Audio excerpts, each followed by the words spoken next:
Hello my dear students, welcome back to आपका अपना YouTube channel जिसका नाम है राजपूत फिजिक्स चैनल।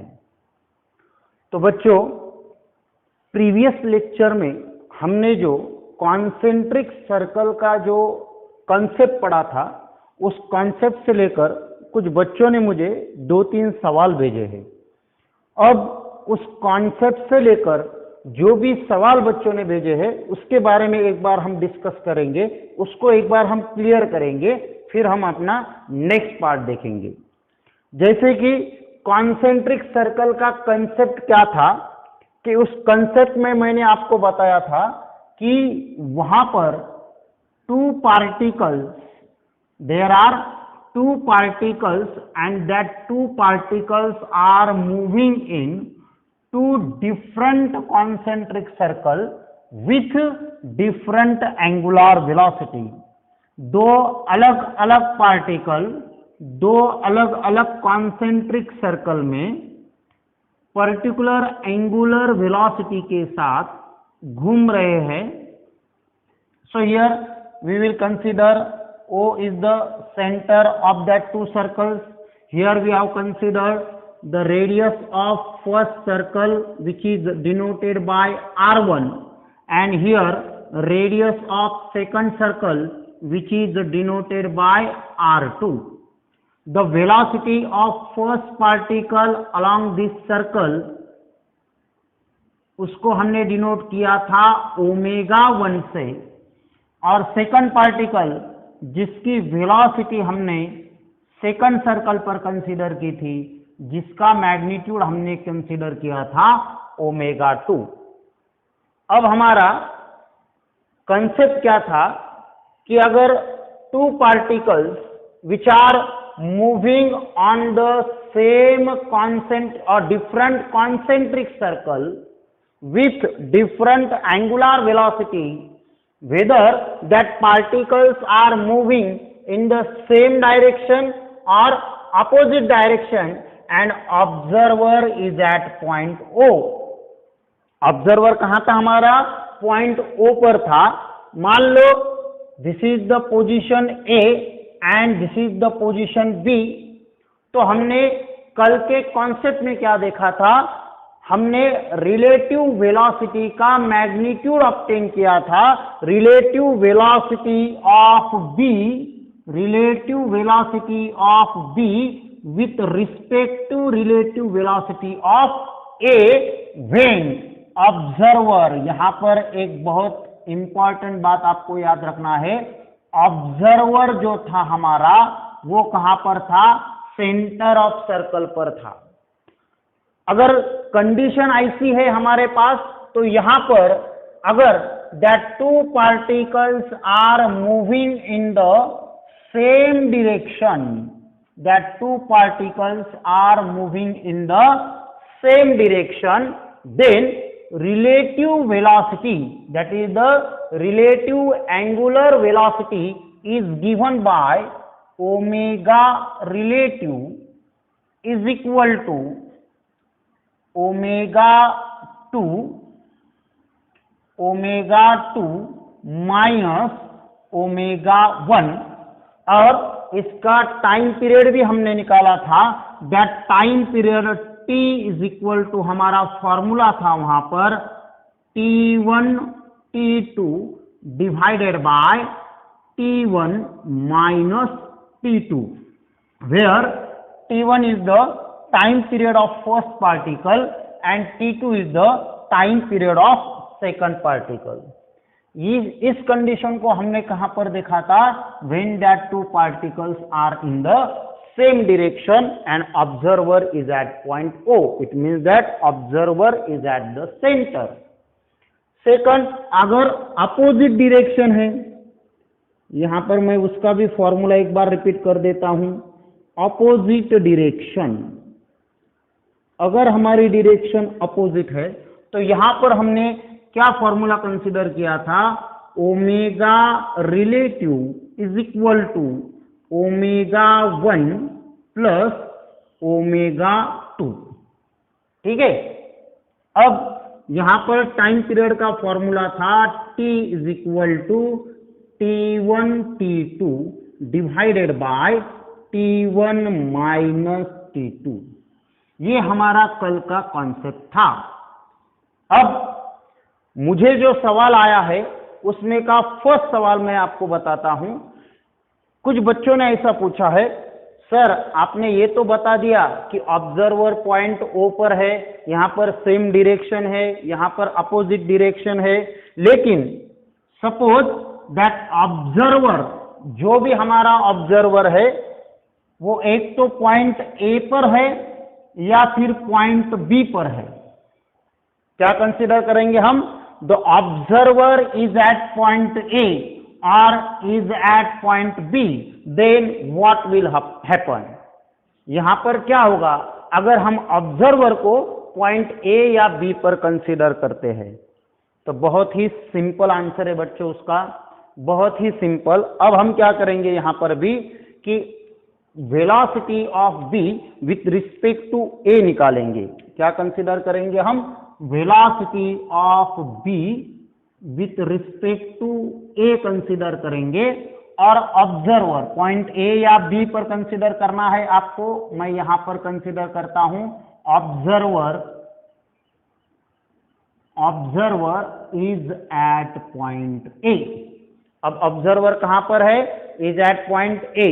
अगर ऐसी कंडीशन है तो यहां पर हमको एक चीज, अगर यहां पर एक चीज कंसीडर करना है कि that two particles are moving close to each other, that two particles are moving with different velocity in the same direction, different velocity in the same direction, but that two particles should be close to each other, that two particles should be close to each other।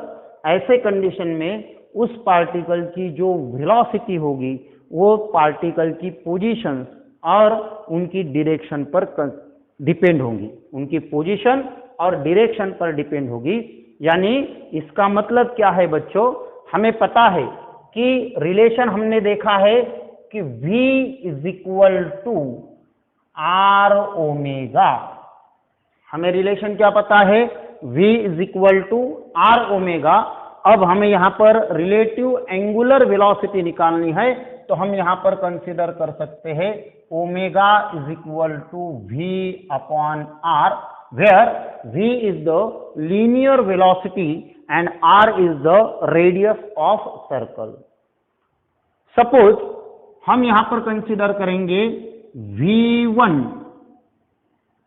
Omega 1 is equal to हम consider कर सकते हैं V1 is the linear velocity of first particle and V2 is the linear velocity of second particle। तो हमारा relation आएगा omega 1 is equal to V1 upon R1 and omega 2 is equal to आएगा V2 upon R2। अब हम क्या करेंगे? Relative velocity निकालेंगे। Relative velocity क्या कंसीडर करेंगे बच्चों? हम यहां पर इन दो पार्टिकल की अगर हमें रिलेटिव वेलोसिटी निकालना है तो हम सबसे पहले क्या कंसीडर करेंगे? इस लीनियर वेलोसिटी की रिलेटिव वेलोसिटी निकालेंगे। सो रिलेटिव लीनियर वेलोसिटी क्या आएगा बच्चों? यहां पर आएगा V2 माइनस V1। क्या आएगा? रिलेटिव लीनियर वेलोसिटी क्या आएगा? V2 माइनस V1, और रिलेटिव रेडियस R रिलेटिव यानी उन दोनों के बीच का जो डिस्टेंस होगा वो आएगा R relative is equal to R2 minus R1। क्या हमें रिलेटिव एंगुलर वेलोसिटी निकालना है, तो रिलेटिव एंगुलर वेलोसिटी क्या आएगा? Omega relative is equal to क्या आएगा बच्चों? यहां पर V2 minus V1 divided by R2 minus R1। So when that observer is at point A and that two particles are moving on the two different concentric circle with different angular velocity, then their relative velocity of that two particles is given by omega relative is equal to v2 minus v1 divided by r2 minus r1, and that two particles are moving in the same direction. यहां पर consider क्या किया है हमने, that two particles are moving in the same direction. ठीक है, अब second question जो पूछा था मुझे बच्चों ने, वो सेकंड क्वेश्चन के बारे में हम थोड़ा पढ़ेंगे कि कुछ बच्चों ने मुझे ऐसा पूछा है कि that two particles moving in the concentric circle, अगर कॉन्सेंट्रिक सर्कल में घूम रहे हैं और यहां पर हमने कंसीडर किया omega 2 is equal to omega 1। ठीक है, क्या कंसीडर किया है कि that two particles are moving, मान लो this is particle B, this is particle A, particle A की पोजीशन यहां पर है, पार्टिकल बी की पोजीशन यहां पर है, और दोनों एक ही वेलोसिटी से अलग अलग सर्कुलर आर्क में घूम रहे हैं। अब यहां पर क्या होना चाहिए, अब देखिए बच्चों, that two particles are moving with same velocity, अगर हम ऐसा कंसीडर करेंगे तो यहां पर ओमेगा 2 माइनस ओमेगा 1 इसका मैग्नीट्यूड आएगा 0, यानी relative angular velocity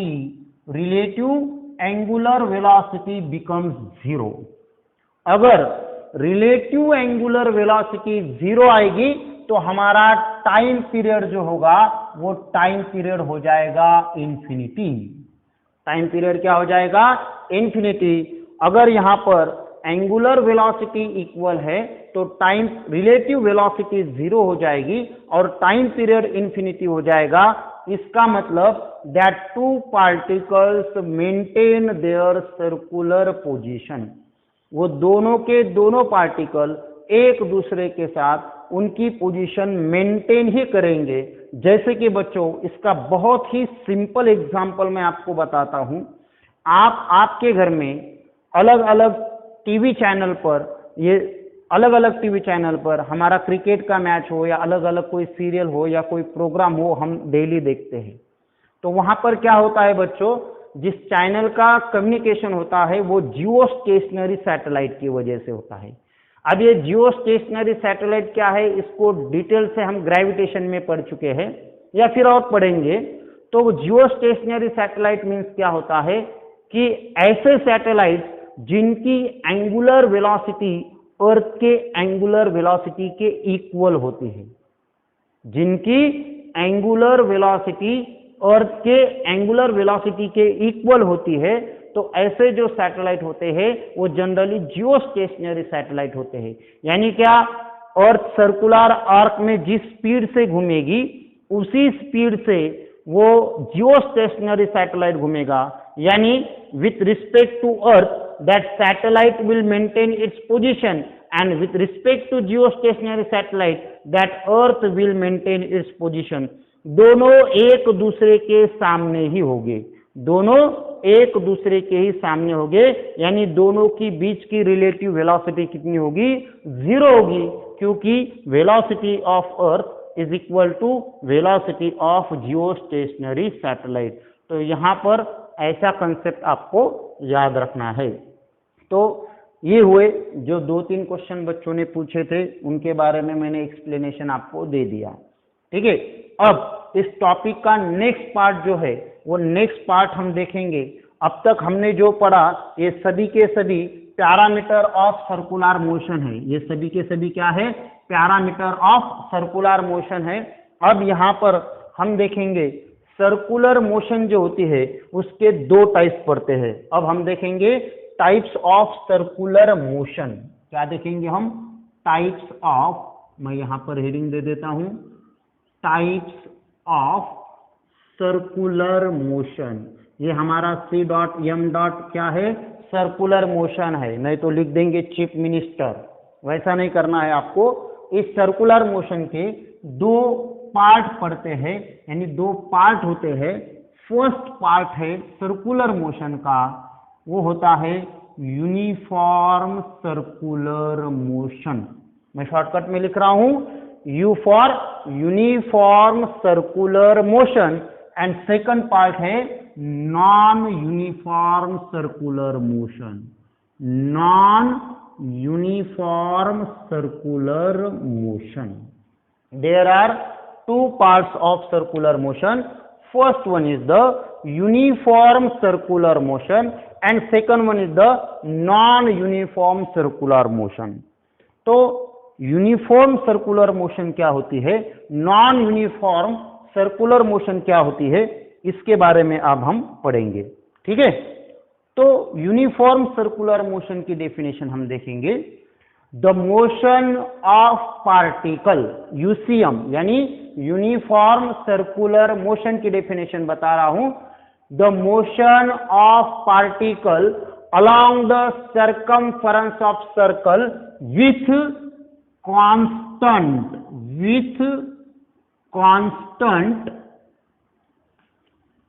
angular speed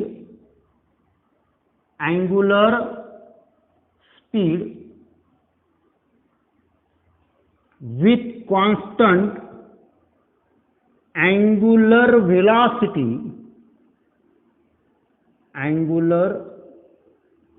velocity and with constant linear speed।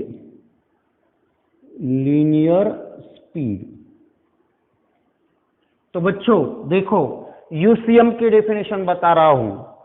The velocity of particle along the circumference of circle with constant angular speed, with constant angular velocity and with constant linear speed is known as uniform circular motion। is known as uniform circular motion। या फिर इससे भी बहुत ही simple definition आपको बताता हूं मैं कि motion of particle along the circumference of circle with constant speed. इतना ही लिखा तो भी सफिशिएंट है। क्या? The motion of particle along the circumference of circle with constant speed is known as uniform circular motion. अब सेकंड चीज है नॉन यूनिफॉर्म सर्कुलर मोशन। तो इसमें बहुत ही सिंपल, यहां पर द मोशन ऑफ पार्टिकल, यहां पर अगर कांस्टेंट है तो यहां पर क्या होगा, चेंज होगा। तो नॉन यूसीएम को कैसे डिफाइन करेंगे हम? The motion of particle along the circumference of circle with variable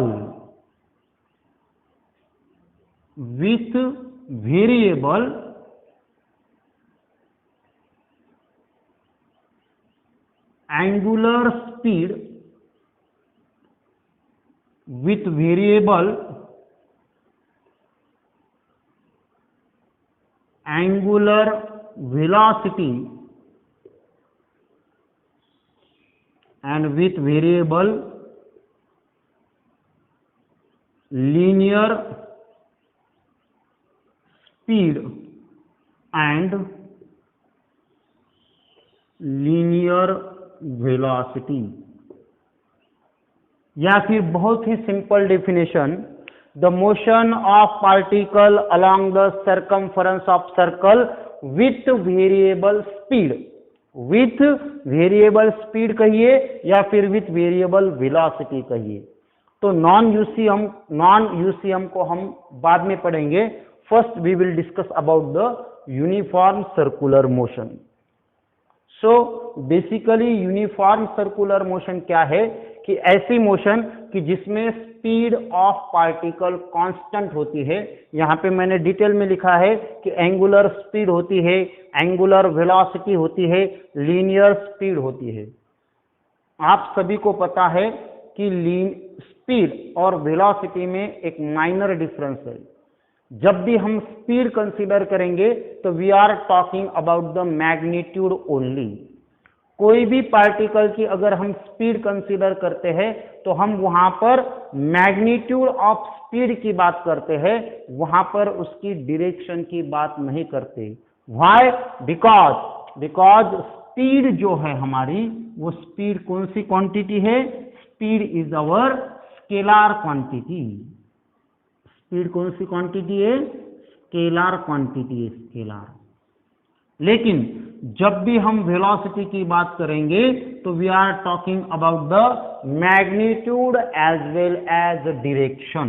we are talking about the magnitude as well as direction. Why?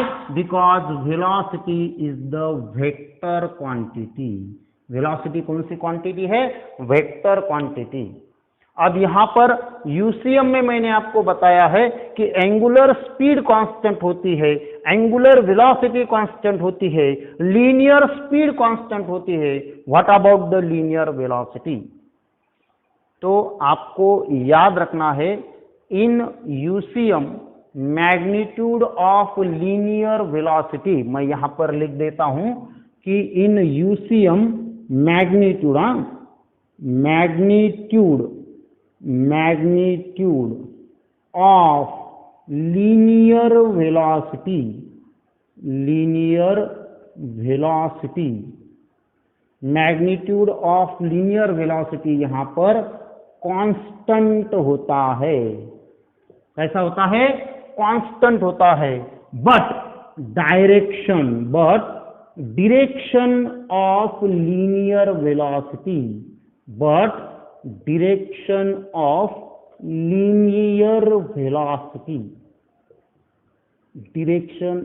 linear velocity changes.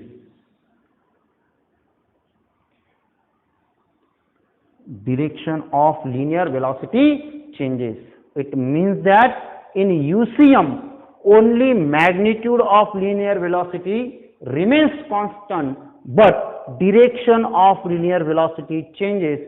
So in UCM there is a change in velocity is possible, but that change in velocity is only due to the direction of linear velocity. There is a change only in the direction of linear velocity. अब कैसे?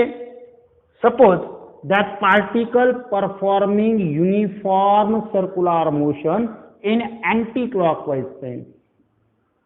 We will discuss about the different positions of particle. Suppose initially that particle is at this point A. I will return that point, I will consider that point as a point A, and here the motion of particle takes place. So at this particular point the direction at this point A is directed tangential to that point. Circular motion में particle की direction हमेशा tangential to the given point होती है। कैसी होती है? Tangential to the given point. Suppose that particle reaches to point B. अब B पर आने के बाद यहां पर इसकी डायरेक्शन ऑफ वेलोसिटी यहां पर क्या होगी?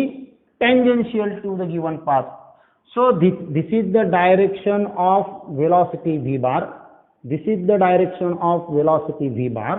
अब यहां पर पार्टिकल पॉइंट सी पर आ चुका है, तो इस पॉइंट को टेंजेंशियल डायरेक्शन में उसकी वेलोसिटी आएगी। So here again we bar. अब यहां पर अगर आ चुका है तो इस पॉइंट को हम पॉइंट डी कंसीडर करेंगे, और यहां पर भी उसकी वेलोसिटी की डायरेक्शन आएगी वी बार। यानी आप देखिए, magnitude of velocity is constant, but there is a continuous change in the direction of velocity. So here velocity changes due to change in direction, but magnitude remains constant. तो ये आपको याद रखना है, ठीक है। अब सेकंड, यहां पर हमने एंगुलर स्पीड, एंगुलर वेलोसिटी और लीनियर स्पीड का मैग्नीट्यूड कांस्टेंट कंसीडर किया है। अगर मैग्नीट्यूड कांस्टेंट है तो यहां पर ओमेगा कांस्टेंट है। यहां पर ओमेगा क्या है? ओमेगा इज इक्वल टू हम क्या कंसीडर करेंगे? कांस्टेंट कंसीडर करेंगे। If omega is constant, it means that change in velocity is equal to 0। अगर ओमेगा कांस्टेंट है तो चेंज इन वेलोसिटी कितना आएगा? 0 आएगा। अगर चेंज इन वेलोसिटी 0 है तो एक्सेलरेशन कितना होगा बच्चों? अगर चेंज इन वेलोसिटी अगर 0 है हमारे पास, तो एक्सेलरेशन कितना होगा? Acceleration will definitely equal to 0 because change in velocity. Velocity अगर चेंज ही नहीं होगी तो एक्सेलरेशन कहां से आएगा? एक्सेलरेशन क्या है? Change in velocity with respect to time, but change in velocity कितनी है हमारे पास? 0 है। क्यों? ओमेगा कांस्टेंट है, इसीलिए यहां पर एंगुलर एक्सेलरेशन, यहां पर angular acceleration is equal to 0 आएगा। सिमिलरली टेंजेंशियल एक्सेलरेशन,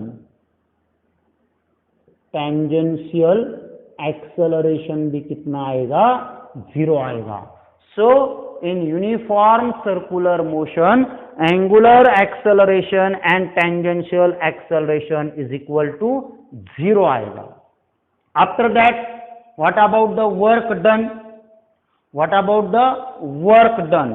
तो याद रखना है, in UCM work done by the external force is always equal to 0। Uniform circular motion में work done by the particle is equal to 0 आएगा। अब work done by the particle is equal to 0 क्यों आएगा? तो आपको फिर से एक बार बताता हूं। यहां पर पार्टिकल सर्कुलर मोशन पजेस करेगा, सर्कुलर मोशन पजेस करेगा। Suppose the initial position of particle is equal to a। अब पार्टिकल इस सर्कल के अलोंग घूमेगा, सर्कुलर आर्क। अब एक सर्कुलर आर्क कंप्लीट करेगा तो पॉइंट ए पर ही आएगा। यानी यहां पर डिस्प्लेसमेंट ऑफ पार्टिकल क्या कंसीडर करेंगे हम? Displacement of particle is equal to 0 हो जाएगा। डिस्प्लेसमेंट क्या है? मैंने आपको पढ़ाया है। डिस्प्लेसमेंट क्या होता है? Displacement is the shortest distance between initial and final point. अब यहाँ का इसका इनिशियल पॉइंट क्या है? पॉइंट ए से स्टार्ट हो रहा है, घूमकर कहां पर आ रहा है? पॉइंट ए पर ही आ रहा है। यानी उसका इनिशियल पॉइंट भी ये है और फाइनल पॉइंट भी ए ही है। यानी वहां पर डिस्प्लेसमेंट ऑफ पार्टिकल हो जाएगा 0। अगर डिस्प्लेसमेंट ऑफ पार्टिकल 0 है तो वर्क डन जो आएगा, that work done is also equal to 0। तो आपको याद रखना है, in uniform circular motion work done by the particle is always equal to 0। ठीक है। Now the uniform circular motion is an accelerated motion. ये बहुत बेसिक चीजें हैं बच्चों, आपको याद रखना है कि आपको अगर क्वेश्चन पूछा है कि why uniform circular motion is an accelerated motion, why uniform circular motion is an accelerated motion, तो uniform circular motion is accelerated motion है। तो क्यों है? वहां पर there is magnitude of linear velocity is constant but direction of linear velocity changes, so that velocity changes due to change in direction. So we can conclude that change in velocity is possible, and change in velocity is possible only when that motion is an accelerated motion. अगर particle की velocity change हो रही है, मतलब वहां पर velocity का magnitude change होना है या फिर डायरेक्शन चेंज होना है। यहां पर क्या चेंज हो रहा है? डायरेक्शन चेंज हो रहा है। इसका मतलब there is a change in velocity takes place and change in velocity is possible. कब पॉसिबल है? When that motion is an accelerated motion. तो हम कह सकते हैं uniform circular motion is an accelerated motion. क्या कह सकते हैं हम उसे? एक्सेलरेटेड मोशन है वो। ठीक है। So UCM is an accelerated motion. और इससे रिलेटेड एक पॉइंट है, बहुत ही बेसिक पॉइंट है कि uniform circular motion is periodic motion. अब ये पीरियोडिक मोशन क्या होता है? पीरियोडिक मोशन मीन्स क्या होता है बच्चों? कि that motion which repeats equal interval of time again and again along the same path. Periodic motion क्या होता है बच्चों?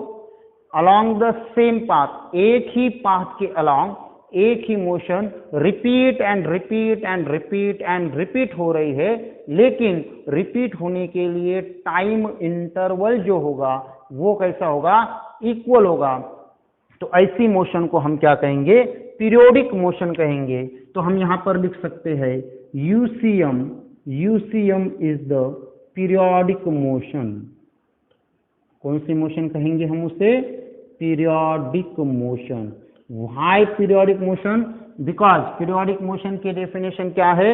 The motion which repeats again and again along the same path in equal interval of time, such motion is considered as periodic motion। और particle A से अगर particle की starting point है तो एक सर्कुलर आर्क कंप्लीट करने के लिए, यानी फर्स्ट सर्कुलर आर्क कंप्लीट करने के लिए पार्टिकल को सपोज टाइम हमारे पास लगा है 5 सेकंड।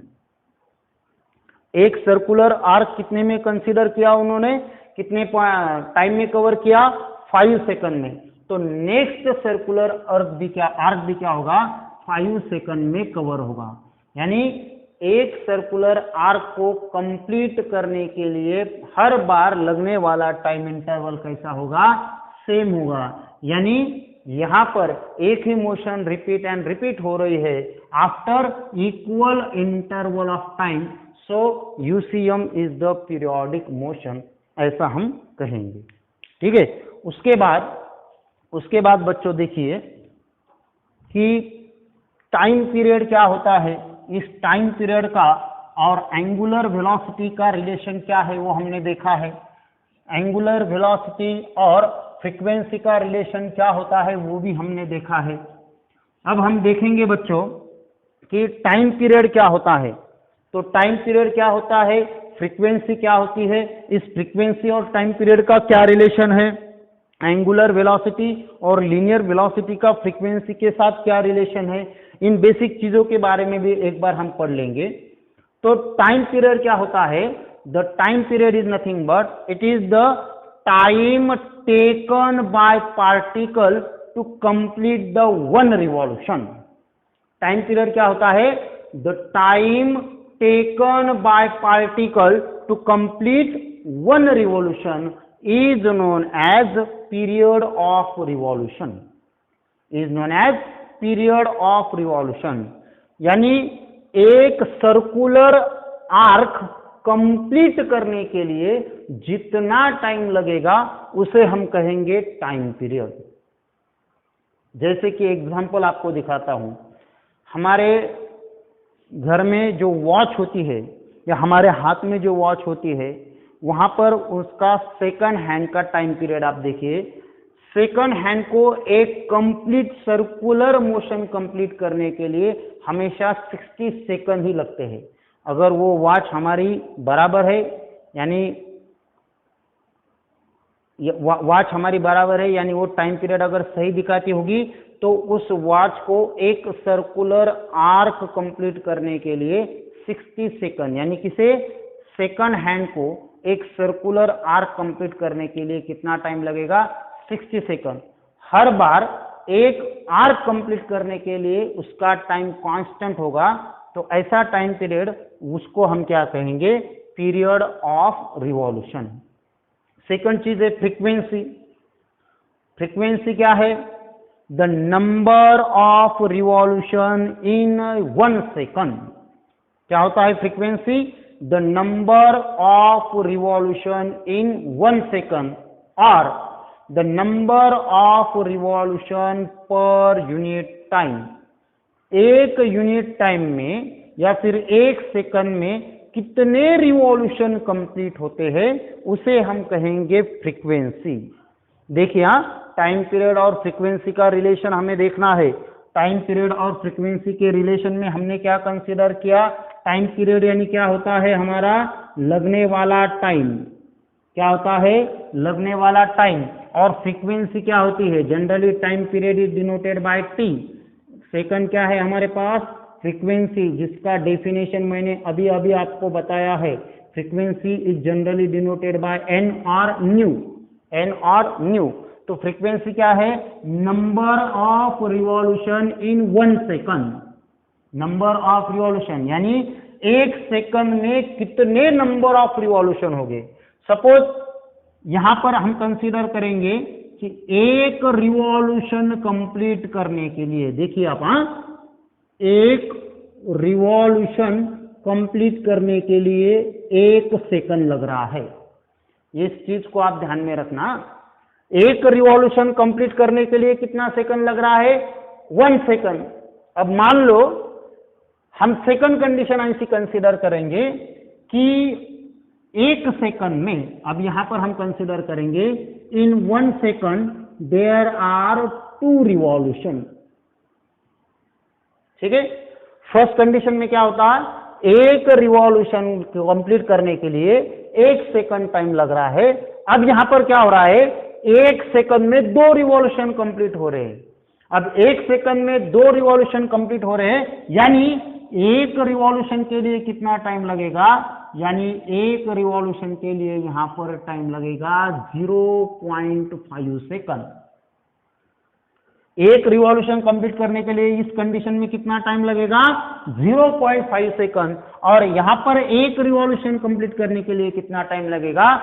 1 सेकंड। यानी यहां पर 1 सेकंड में एक ही रिवॉल्यूशन है, यानी फ्रीक्वेंसी इज इक्वल टू क्या आ जाएगा? 1 आ जाएगा। फ्रीक्वेंसी इज इक्वल टू क्या आ जाएगा? 1 आएगा। अब यहां पर एक रिवॉल्यूशन कंप्लीट करने के लिए 0.5 सेकंड लग रहे हैं, यानी 1 सेकंड में कितने रिवॉल्यूशन कंप्लीट हो गए? 2 रिवॉल्यूशन कंप्लीट हो गए, यानी यहां पर n इज इक्वल टू आ जाएगा 2। अब देखिए यहां पर फ्रीक्वेंसी 1 है, तो यहां पर लगने वाला टाइम पीरियड भी 1 है। अब यहां पर फ्रीक्वेंसी 2 है, तो लगने वाला टाइम पीरियड 0.5 सेकंड है। यानी फ्रीक्वेंसी का मैग्नीट्यूड अगर बढ़ चुका है, तो टाइम पीरियड का मैग्नीट्यूड क्या होगा? डिक्रीज होगा। यानी frequency is inversely proportional to time period. क्या कंसीडर करेंगे हम? That frequency is inversely proportional to time period. अगर इसे हम ऐसा भी लिख सकते हैं, n is equal to 1/t। So reciprocal of time period is known as frequency, और क्या लिख सकते हैं हम? Reciprocal of frequency is considered as a time period. ठीक है, अब टाइम पीरियड का SI यूनिट क्या है? टाइम पीरियड यानी क्या? हम टाइम मेजर कर रहे हैं, टाइम का SI यूनिट क्या होता है? सेकंड होता है। क्या होता है? सेकंड होता है, which is denoted by s। Time का SI यूनिट क्या है? सेकंड। और टाइम के डायमेंशन क्या आएंगे बच्चों? फिर टाइम के डायमेंशन आएंगे m⁻⁴, l⁻�0, t⁻1 आएगा 1। ठीक है, अब रेसिप्रोकल ऑफ टाइम पीरियड यानी फ्रीक्वेंसी होता है, यानी फ्रीक्वेंसी का SI यूनिट क्या आएगा? फ्रीक्वेंसी का SI यूनिट आएगा पर सेकंड। क्या आएगा? पर सेकंड। और फ्रीक्वेंसी का SI यूनिट सिंपली हम डिनोट करते हैं हर्ट्ज। हर्ट्ज नाम का जो साइंटिस्ट था, उसके ऑनर में इसका SI यूनिट हम रख सकते हैं हर्ट्ज। यानी फ्रीक्वेंसी की अगर हम डायमेंशन निकालेंगे, तो रेसिप्रोकल ऑफ टाइम पीरियड है, 1 टाइम है, तो इसका मतलब इसके डायमेंशन क्या आएंगे? सिंपल डायमेंशन आएंगे m⁻⁴, l⁻�0, t⁻⁻1 आ जाएगा। ठीक है बच्चों, ये हुआ हमारा फ्रीक्वेंसी और टाइम पीरियड का डेफिनेशन और उनके बारे में जानकारी। अब हम नेक्स्ट देखेंगे कि ओमेगा यानी एंगुलर वेलोसिटी, v यानी लीनियर वेलोसिटी, इन दोनों का फ्रीक्वेंसी से क्या रिलेशन है। जैसे कि आपको मैंने बताया था कि एक सर्कुलर आर्क कंप्लीट अगर हो रहा है, एक सर्कुलर आर्क अगर कंप्लीट होगा, तो वहां पर distance covered by the particle, यहाँ पर कितना डिस्टेंस कवर होगा? अगर हम रेडियन के फॉर्म में लेते हैं, तो यहाँ पर आएगा पूरा एक रिवॉल्यूशन के बाद कवर होने वाला डिस्टेंस 2π आएगा। कितना आएगा? अगर रेडियन के फॉर्म में अगर देखिए, in terms of angular velocity, अगर ओमेगा एंगुलर वेलोसिटी है तो ओमेगा एंगुलर वेलोसिटी के साथ एक रिवॉल्यूशन अगर कंप्लीट हो रहा है तो कितना डिस्टेंस कवर होगा रेडियन में, 2 पाई इतना होगा। According to our definition t is equal to हम क्या लिख सकते हैं, t is equal to 2 pi upon omega. Omega ये 2 पाई क्या है हमारे पास, angular displacement divided by angular velocity. तो t इज इक्वल टू क्या आएगा, t इज इक्वल टू आएगा 2 पाई अपॉन ओमेगा। ठीक है, अब हम यहाँ पर इस इक्वेशन को ऐसा लिख सकते हैं, omega is equal to 2 pi upon T, या फिर इसे हम और लिख सकते हैं 2 पाई इंटू 1 अपॉन टी। लेकिन ये 1 अपॉन टी क्या होता है, फ्रीक्वेंसी होता है। Therefore this omega is equal to 2 pi N. इस फॉर्मूले को हम ऑलरेडी पढ़ चुके हैं, लेकिन फिर से एक बार, this is the relation between angular velocity and frequency. Similarly जिस प्रकार से हमने एंगुलर वेलोसिटी और फ्रीक्वेंसी का रिलेशन ऑब्टेन किया है, सिमिलरली वैसा ही रिलेशन हम रिलेटिव वेलोसिटी, किसका, रिलेटिव वेलोसिटी एंड फ्रीक्वेंसी का ऑब्टेन कर सकते हैं। अब देखिए time period t is equal to मैं क्या लिख सकता हूं, time period t is equal to क्या लिख सकता हूं,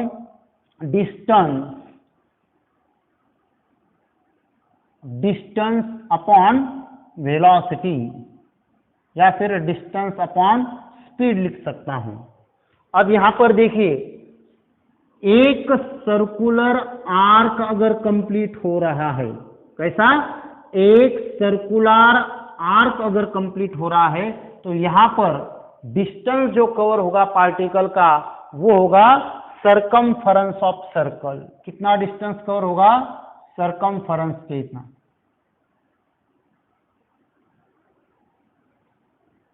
circumference of circle divided by क्या आ जाएगा हमारा, वेलोसिटी आ जाएगा। अब सरकमफरेंस ऑफ सर्कल का फॉर्मूला हमें पता है, क्या होता है, 2 pi are. Circumference of circle का फॉर्मूला क्या है, 2 पाई आर।